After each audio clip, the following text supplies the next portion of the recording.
Hello, everyone. My name is Holly Manaseri. I'm the outreach coordinator here at the Center on Disability Studies at the University of Hawaii at Manoa, and I want to welcome you to our August partner seminar. And we are really grateful to be joined with some esteemed colleagues who will be sharing really important information with us today. And the purpose of our partner seminars, for those of you who are joining for the first time, is to highlight opportunities and our partnerships with both local community partners, national partners, as well as international partners. So we're really excited, and I'm going to turn this over to today's host and my colleague. Send this over to Maya to do introductions. Hi, everyone. My name is Maya Mates, and I'm the Associate Director here at the Center on Disability Studies. I'm so happy to have with us two faculty members from the UC Davis Mind Institute and their Northern California LEND program. So first is Amber Fitzgerald. She's a project manager at the UC Davis Mind Institute. She has a master's degree in special education and holds an education specialist teaching credential for students with moderate to severe disabilities. And she's also a board certified behavior analyst, so a lot of hats. She coordinates and supports a number of projects, including ECHO Autism, the Autism Intervention Research Network on Behavioral Health, also known as ARB4, as well as the annual Mind Summer Institute Conference, which is wonderful and has virtual attending options. Also with us is Robin Stewart, who is a licensed clinical social worker at the UC Davis Mind Institute. She holds a master's degree in social work and special education, and she specializes in family support for young children with neurodevelopmental disabilities. Robin is currently the Community Programs Coordinator with the Center for Excellence in Developmental Disabilities and coordinates community outreach and family support programs, including the Family Navigator Program, ECHO Autism, and the Baby Steps High Risk Infant Clinic. I had the pleasure of working closely with both Amber and Robin during my pre-doctoral and postdoctoral training. And so I'm personally very excited to see them, and also professionally really happy that they volunteered to present today. So please join me in welcoming Robin and Amber. Well, thank you, Maya. I'm going to go ahead and share my screen, and Amber, I will let you start us off, okay? Sounds great. Thanks so much for having us. We are always happy to share information about ECHO, which is near and dear to our hearts, and the platform and a program that we both really believe in and enjoy being a part of. So we do appreciate you asking us to come share this information. Robin really does coordinate everything ECHO at the Mind Institute. So I am part of the team at UC Davis Mind Institute that completes our ECHOs and facilitates our ECHOs. And also Robin and I are coordinating the training of other ECHOs as well. So it is nice to be here. So we wanted to start out and just kind of give you an idea. For those of you who might know about ECHO, you might have heard of it or been a part of one or attended one. And for some of you, it might be brand new information. So our kind of focus today is to give you a broad overview of what the ECHO model is in general terms. And we can provide some additional resources if you want to take a look at more information or see some additional videos that explain that as well. But we're going to do our best to give you a broad overview and then allow time for questions as well. So the ECHO model itself is based on this all teach, all learn model. And really at the heart of ECHO is this idea that you build a network of folks for information sharing. It is led by ECHO teams, exist at universities or entities. The team itself comes together and helps facilitate this process. But really the most important piece, I believe, of ECHOs are the participants, so those who join as well.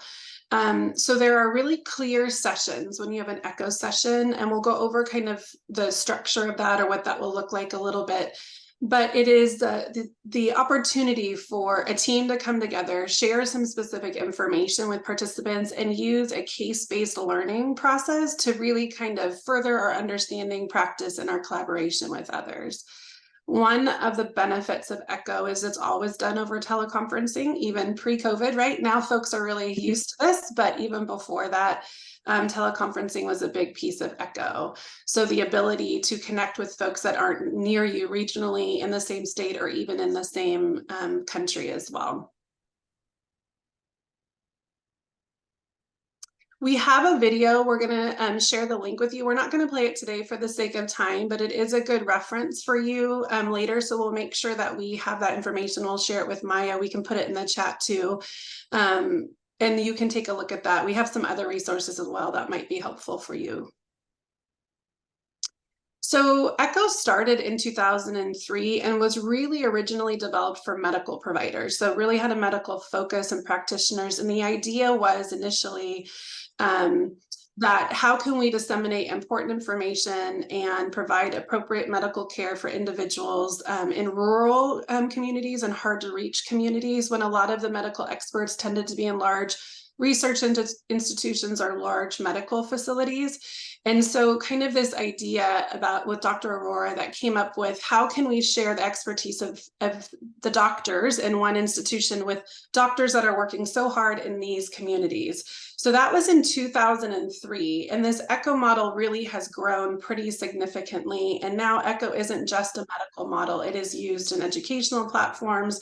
And our ECHOs focuses on autism. There's a lot of ECHOs around behavior and supporting parents. It's really a broad application for the topics. And now there's over 3 hubs. So ECHO teams like we have at UC Davis Mind Institute operating in 36 countries, which is pretty incredible. I will say Robin and I from time to time have had an opportunity to join the larger ECHO groups, and it is really incredible to hear people in Vietnam and Africa and talking about all the ways they use the ECHO model. So it really has this global impact as well. This is just a great visual kind of to show you 36 different countries. This recent, I don't know if we have the date. Oh, this is 2019. ECHO produces this. They collect a lot of data, the main ECHO, to share out. So you can kind of see the application of ECHO across the world, really. So there's quite a bit of research. We can share those resources with you as well if you want to kind of take a closer look and dive deep into the research. But there's been research that has really shown that the outcomes for patients and individuals who receive care from providers who attend ECHOs has really had a positive or equivalent outcome of those working directly with the experts or the providers in the main institutions. So it's really kind of, there's an increase when we think about the ECHO model in professional satisfaction, an increase of knowledge of those participating, increased provider competence, their performance, and overall patient health, which is pretty significant that this teleconferencing model has been able to maintain those types of impacts across each of the hubs. Our story, we got involved in 2019. We were lucky enough to be part of the first team trained at the UC Davis Mind Institute, and we launched our first group. So they're called cohorts or groups of individuals in 2019. We've grown quite a bit since then. And the first one we started, we just did a basic kind of understanding autism, introduction to autism for medical providers. We were intentionally reaching out to individuals in rural communities or hard to reach areas, doctors who are working with a lot of diverse patients, had a lot of different needs and wanted to know more about autism and understanding like diagnosis and assessment, how to support behavior within the medical rooms and so on. So we started with Intro to Autism, and also autism and mental health is when we piloted it. So we looked at, you know, autism and its occurrence with other conditions like anxiety or attention deficit. And so we really focused on presentations that were specific to those topics. And then as you can see visually, I won't go over this in specific detail, but from 2019 to now, we've increased kind of our topics, which is what's great about the ECHO. So teams that are trained in ECHO and start ECHO have the ability to identify topics that are going to be meaningful to their network. So for us at the UC Davis Mind Institute, where we focus on supporting individuals with neurodiversity, we really kind of think about what would be an impact for those that we're supporting and the community members we're hoping to impact, kind of their knowledge and their confidence and their competence in these topics. So this year we added an early intervention ECHO, which was really well received. It was brand new. So all the curriculum we provided was around early intervention topics and autism. We also are currently running our first cohort around behavioral supports in medical settings. Maya has been kind enough to present at multiple of our ECHO sessions, which has always been great, kind of looking at behavioral support strategies in medical settings. And we got such great responses from that topic, we decided to kind of think a little bit bigger and have an entire cohort or sessions focused on what specific supports can we help medical providers better understand. So you can see the opportunity for growth in ECHO and how it can be really individualized to the institution and, more importantly, the network that the agency or institution supports. Oh, I want to highlight too, I always forget this because I don't have the good fortune to be a part of this ECHO, but we also have a ECHO Autismo, which is an ECHO we do at the UC Davis Mind Institute, 100% in Spanish, delivered to Spanish-speaking participants and individuals, and our entire team is Spanish-speaking. So working on reaching individuals in kind of multiple languages in multiple areas. So our team at the ECHO teams, the way it works is an ECHO, the team that comes together to really kind of share information and facilitate this process can look a lot of different ways depending on the type of ECHO that it is. So because ours is focusing on connecting with community members, parents, providers within the community across medical and educational settings, and community services too. We have a team that represents multiple perspectives. So we have a developmental behavioral pediatrician on our team. We have clinical licensed psychologists, social workers. We try to, as often as we can, get a parent who's helping us at the Mind Institute participate in this as well, special educator and behavior analysts. We will often have visiting members of our team, like speech and language therapists or other individuals, if it's specifically relevant to the topics that we're talking about. Our outreach for our ECHOs has been pretty significant. We've worked with physicians, nurses, healthcare providers, psychologists, a lot of educators, behavior analysts, social workers. So our ECHO groups, participants who come to attend, tend to wear a lot of different hats and have a lot of different perspectives, which really helps enhance these conversations that we have with one another.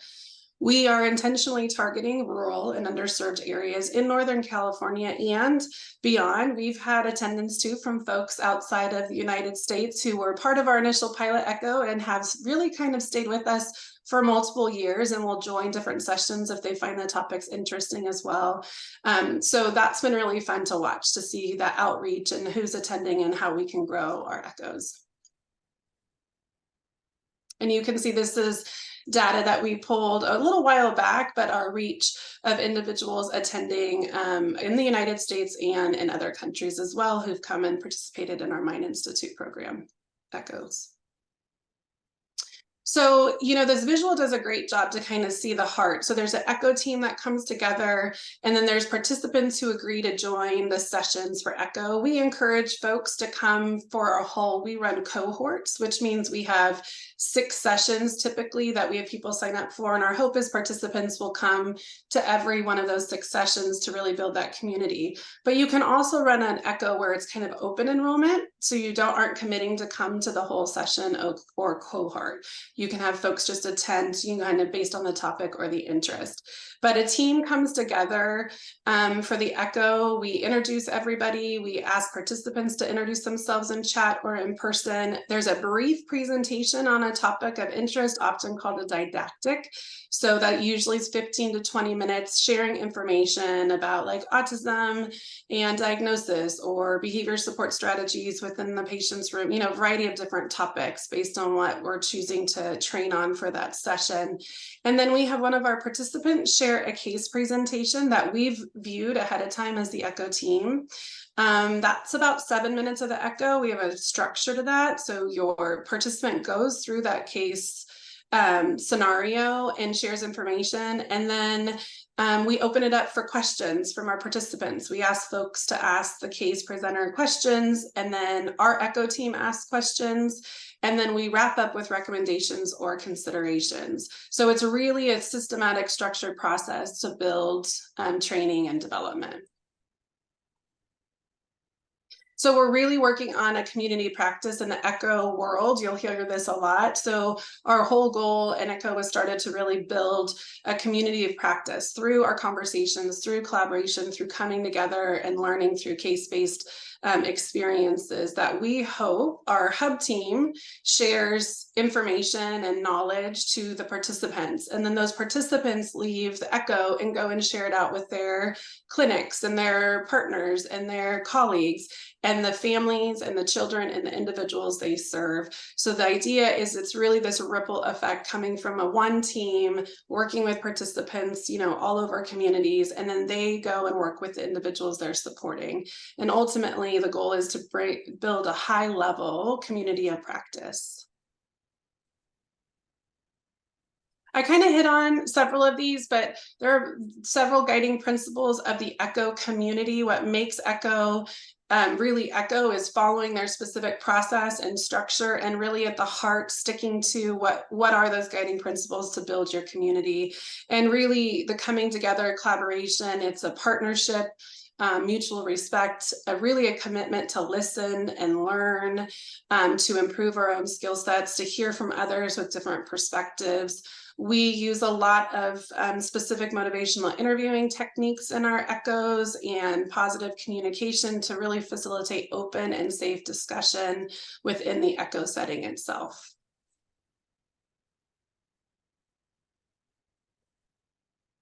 I think we've touched on a few of these already, but the overall goals of ECHO as a model are to influence patient care or learner care through the training of local providers, building communities that are knowledgeable and able to support people locally, rather than the kind of traditional expert model of requiring families or learners to travel to experts or to university centers or to distant locations to be able to receive the support, services, therapy, intervention that is needed to improve quality of life. By building strong networks of community providers, there's potentially increased provider support, less burnout amongst providers, and retention of providers in those kind of isolated, sometimes local areas, and ultimately truly improving care for patients. So big difference between ECHO and a webinar. I think we've already highlighted a few times the all teach, all learn principle of ECHO, and we'll say it a million times. ECHO is bidirectional learning. So we do have a hub team here at Mind. We are kind of we wear the facilitator hat. So we bring people together, we gather everybody, we plan a curriculum, we kind of take the lead on that piece, but we are equally learning from our community partners who participate.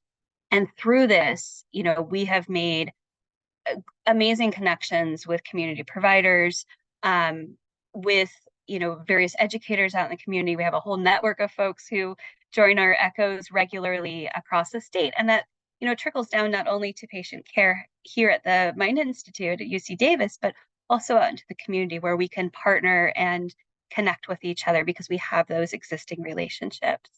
So really that difference, ECHO is the bidirectional learning. Webinar is kind of a sit and get learning where, it's one direction. Information is coming from experts to participants, rather than back and forth learning. And then, with ECHO, as Amber was saying, the structure can really vary based on the needs of the community that's coming together to participate in ECHO. So, there can be various structures or formats that work for that ECHO. Some may, have kind of a touch of webinar. Sometimes didactic can look a little bit webinar, but always having that case presentation and case discussion really creates that bidirectional learning. One of the guiding principles of ECHO is to demonopolize learning. So there is no cost in participating in an ECHO program. And participants are required to participate. Part of ECHO is about participants sharing information with each other, sharing their local expertise with each other. So, as opposed to a webinar, which again, kind of sitting, listening, very passive, not necessarily trickling down to actual implementation and practice. In ECHO, we try to focus on short didactics with very practical information. So we love to provide information that a provider or a participant can sit, listen to, and then later that day just go and use. So it's kind of immediately reinforcing to their practice. We use case-based learning, so real-life examples of how these principles or practices or evidence-based practices can be applied. And we look at providing unbiased information, but information that is sensitive and aware of the needs of our participants, whether they're participating from a rural area of Northern California or an underserved area, being aware of those. And then we do offer, some ECHOs are able to offer CE credits, continuing education credits, CME credits, really depending on the focus, the curriculum that's being offered. Some ECHOs are able to offer those. We do, depending on the curriculum that we are using. So being part of having an ECHO and being trained in ECHO also makes you part of this larger ECHO community. So as Amber was mentioning, it's this international community. And one of the really great things that I've, feel like I've been blessed to participate in is getting to know other folks who are running ECHOs. We share curriculums. There's no ownership in ECHO. So we share all of our materials, we share our PowerPoints, we share curriculum, forms, surveys, all those things we share with each other. And you get to be part of this very large ECHO community housed out of University of New Mexico. And they do come together once a year. They have a Meta ECHO conference that brings together everybody, which is really interesting to learn about how this model is being used and implemented in different settings. There are collaborative calls. There are ECHOs for ECHO, where you get to participate in this, larger community of practice. And I love this graphic. So this really, these are the highlights of the ECHO model. So it's honestly a pretty straightforward model, but when it's packaged all together, very effective. So using technology to leverage resources and to expand knowledge that tends to be city-based, university-based out into the community, sharing best practices and helping to educate people who are out in the community, boots on the ground, doing the work on best practices, using case-based learning for those real-life examples to master complexity, and then, of course, data collection to monitor outcomes and effectiveness of programming. And, ECHOs vary greatly. The frequency, the length of sessions, whether you have a closed cohort or an open group that just meets ongoing. We've tried some various models within this, and we kind of found our sweet spot in about an hour and a half, once or twice a month. But that may be different for other ECHOs. They may need to meet more frequently or less frequently. But there's a lot of flexibility for what an ECHO actually looks like, which is one of the really beautiful things about the model.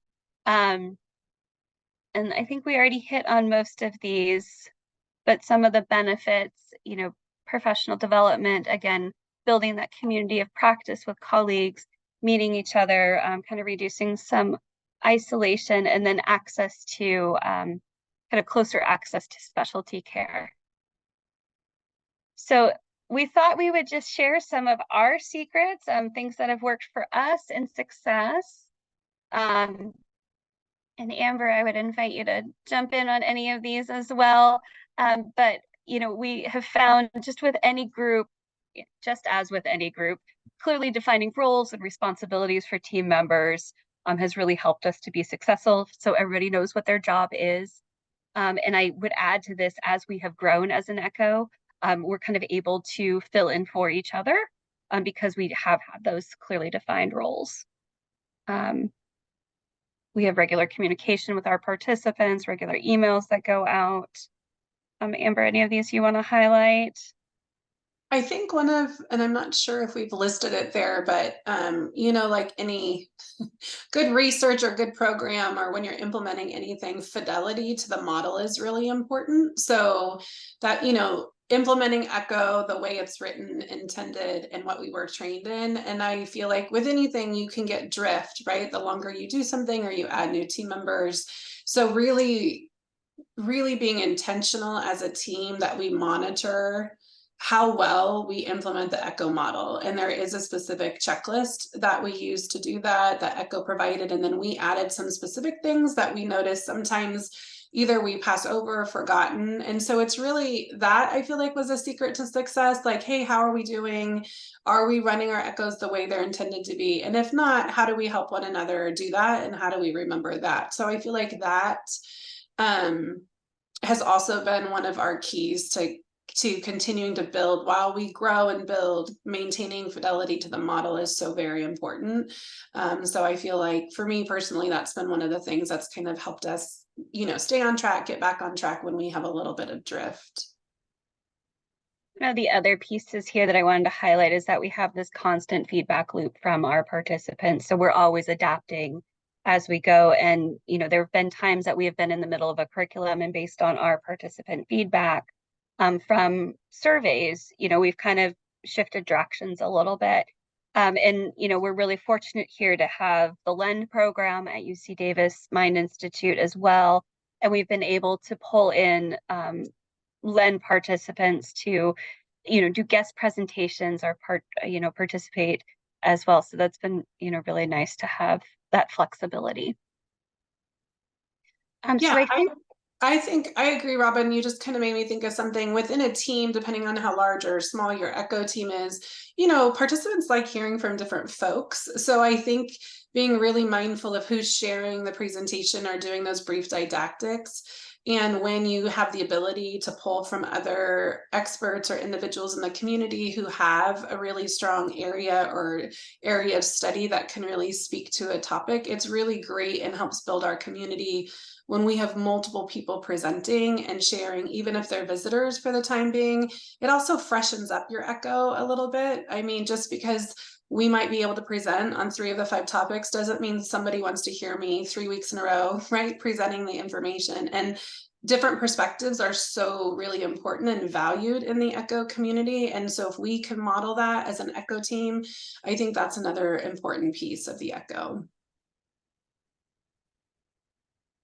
I think I will stop sharing. I see a few questions in chat here. Oh, there are comments, great comments. And I would love to open this up for questions from the group. And I'm going to drop a couple resources in chat as well. And I added the video too. And it looks like, Sandra, you provided a link to an interview, which is great. Thank you for sharing that. Yeah, sure. He was very inspiring and inspirational, and I really enjoyed having a chance to talk to him. He's just amazing. It is, and he has lots of videos on the main ECHO page and the information and resources. So there are ECHO, like Robin mentioned, the community itself that is really collaborative and sharing is such a nice thing to be a part of. So folks make resources, share videos. We get updates when they have new videos made or information about ECHO. So thank you for sharing that. It will be nice to take a look at that. I know each time he talks or presents, you can hear the heart of the ECHO come out from him for sure.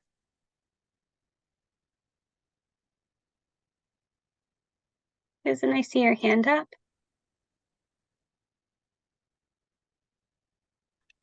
Susan, you're muted. Could you unmute, please? Is that better? Yes? Yes. Okay. So I work for a parent organization in Hawaii, and we find that families are often caught between a medical model of treatment of autism and an educational model. For instance, an ABA intervention that's medically based versus an educational intervention. And what it does is often set up families to mistrust one discipline or the other.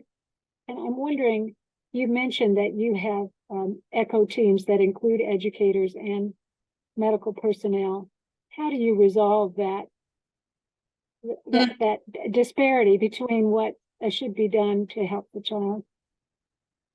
I think that's a really great question. And I do think we have really seen pieces of differences in perspective or understanding of both models. So the nice thing about having a group that has such varied backgrounds is the ability to have this open dialogue and communication in a safe space. And so that's part of the ECHO team's role, and the facilitator is to really maintain expectations so we can hear from others, you know, about differences in how different models or processes or systems work.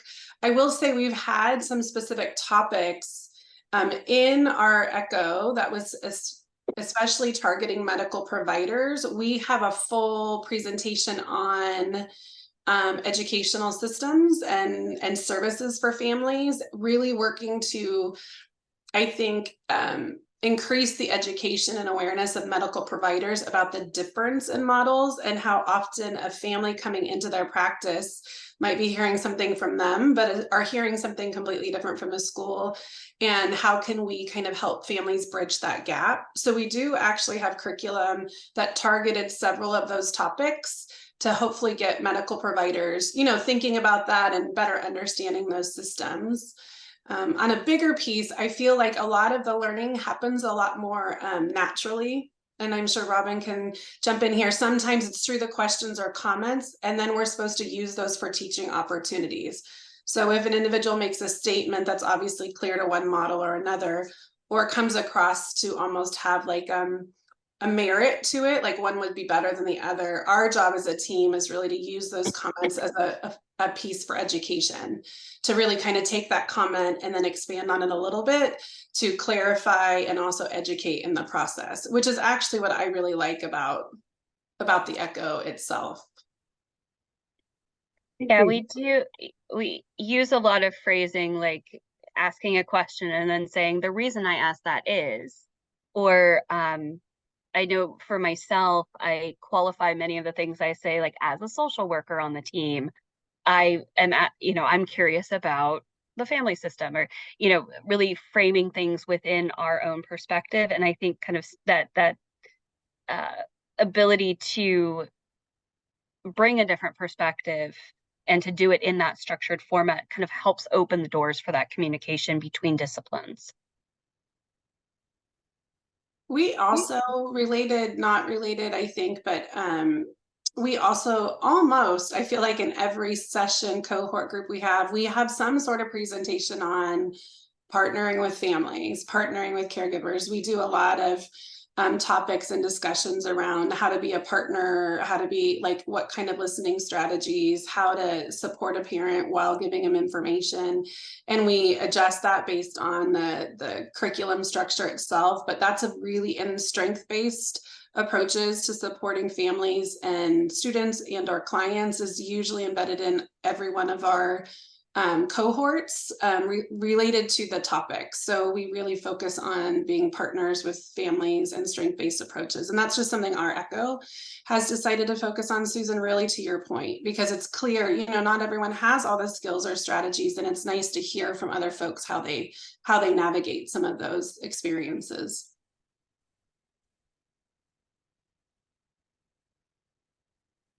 Any other questions from the group?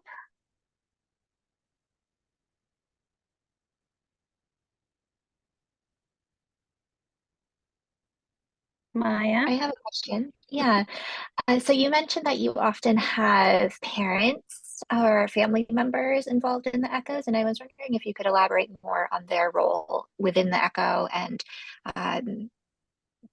you also mentioned like very clearly defined roles and sort of how you conceptualize that for family members. Do you want me to talk about that, Robin? Sure. So we will say historically, and when we were training the ECHO, having mixed groups of participants, ECHO doesn't always necessarily, I don't want to say encourage, but when you have participants enrolling, you try to be really mindful of your target audience, for the discussions and the case presentations. So recently we've opened up, when there's registration or enrollment and we notice that in the surveys or registration, it's an individual, it's a caregiver or a family member of a child with a diagnosis or disability.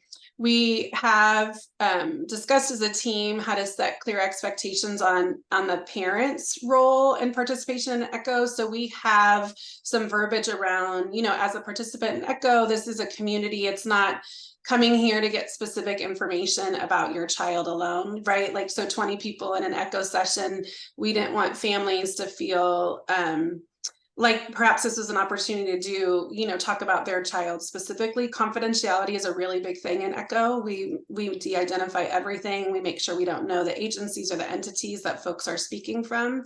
So if a parent talks about their child, we worry also about confidentiality. So we typically don't have parents present cases on their child. So that's one thing we've navigated.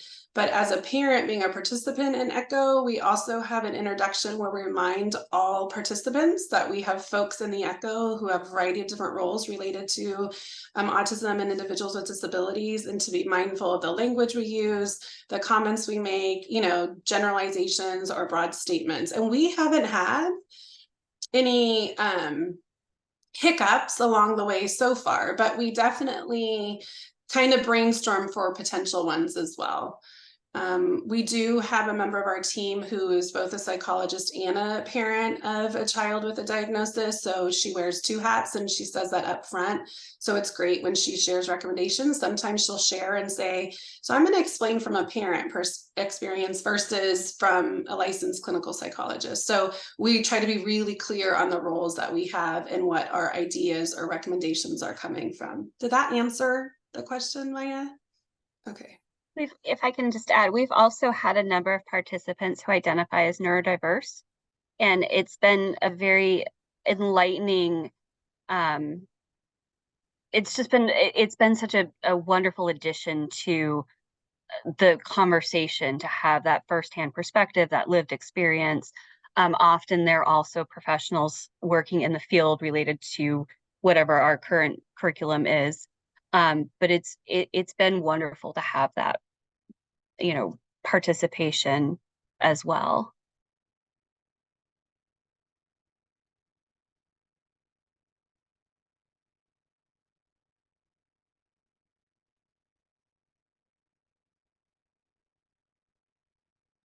Any other questions? Okay. Well, thank you so much, Robin and Amber. Oh, I see Danielle, your hand shut up really quickly. Do you have a question? Oh, yeah, sorry, I'm a little slow on the, the draw, getting the hand up there. I was looking at your the link that you shared, and I saw that there were a lot of you have different videos in Spanish, and when I click on it, you have a really high volume of hits on those resources, like up in the tens of thousands or more. So I was wondering if you might share a little bit about your strategies to outreach to different language communities or cultural communities to be involved and participate and use the resources that you're producing.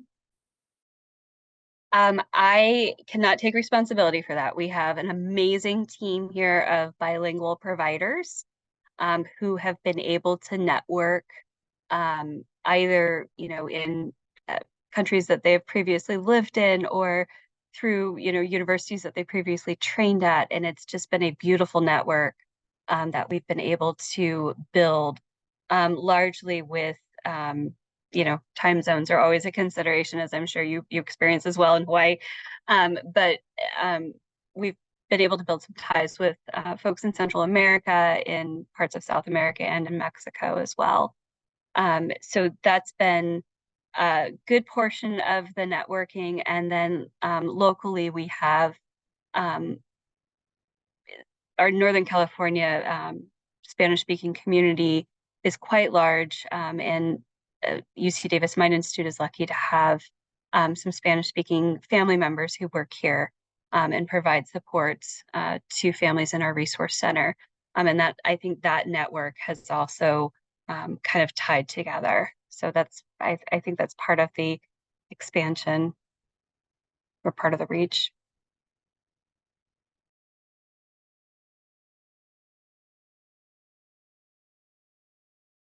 Thank you. Thanks.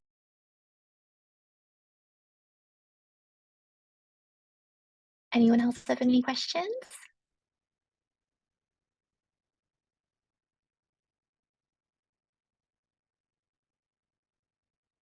Okay, if you think of anything, please pop it in the chat.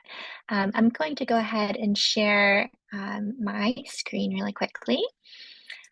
So I am really excited to announce that we are bringing ECHO Autism to Hawaii. And I'm personally really excited about this. And I think it's going to be a huge boon for our community and beyond, thinking about how we can invite our partners in the Pacific to join as well.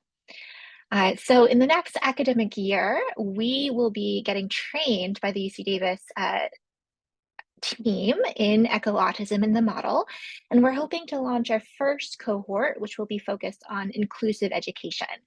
So we're hoping to invite gen ed as well as special education educators, kindergarten through 8th grade, to be part of this cohort, which will really be focused on how to support autistic students in inclusive environments. We're also hoping to launch another cohort, ECHO Autism Ohana. And so this will be support for parents and caregivers of Kiki with autism.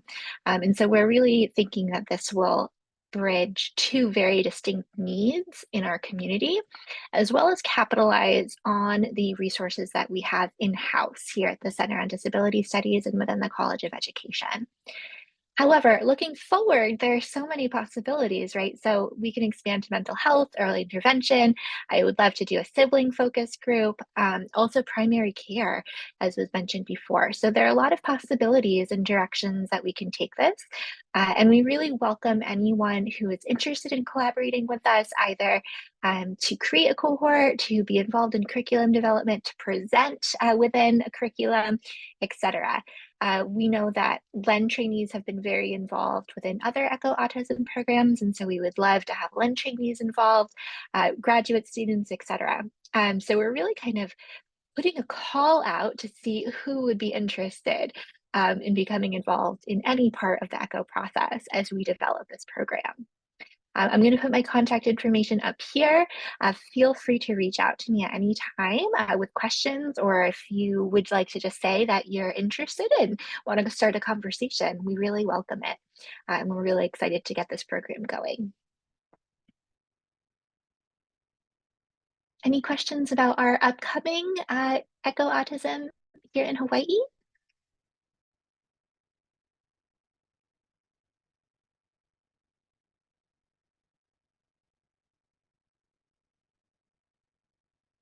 Susan, I think you're still muted. That's better. I had a question, Maya, I know that you have created some relationships with our local Department of Education, or our state, we're an SEA, we're the only country, the state in the country that has one centralized SEA and no LEAs, no local educational agencies. And I'm wondering, are they supportive? Are they ready to partner with you? Because often that can be a barrier if you have folks that are either ignoring you or saying something different. I doubt that that's the case, because we finally have gotten on the inclusion bandwagon after years of being 50th in the country on inclusion. Yeah, and that's one of the reasons why we want to prioritize that as our first cohort. We think it's a really big need within the community, and we also think teachers are kind of struggling with how to implement this right in the schools. That's a great question. So far in preliminary conversations with people at the DOE, people have been really positive, but we haven't really delved into fine details for planning. It would be great to have members from the DOE in the hub leading that cohort, for example, or coming in as guest speakers, however, and in whatever capacity they would like to be involved. So we're still kind of figuring all of that out, and we appreciate everyone's support. And I think the more that we have community behind this project and promoting it within the community, the more successful it will be.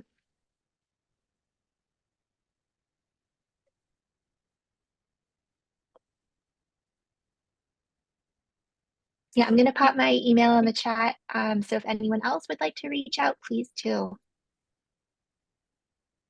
Thank you so much, Maya, and thank you to Robin and Amber for that wonderful presentation and sharing all of your experiences, as well as the real details about the nuts and bolts.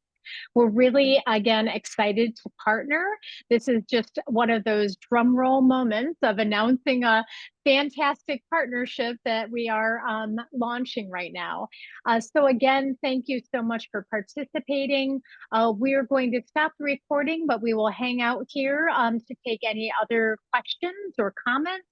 And again, I have put a link to the feedback form, and we really appreciate that from you. Thank you so much, everyone.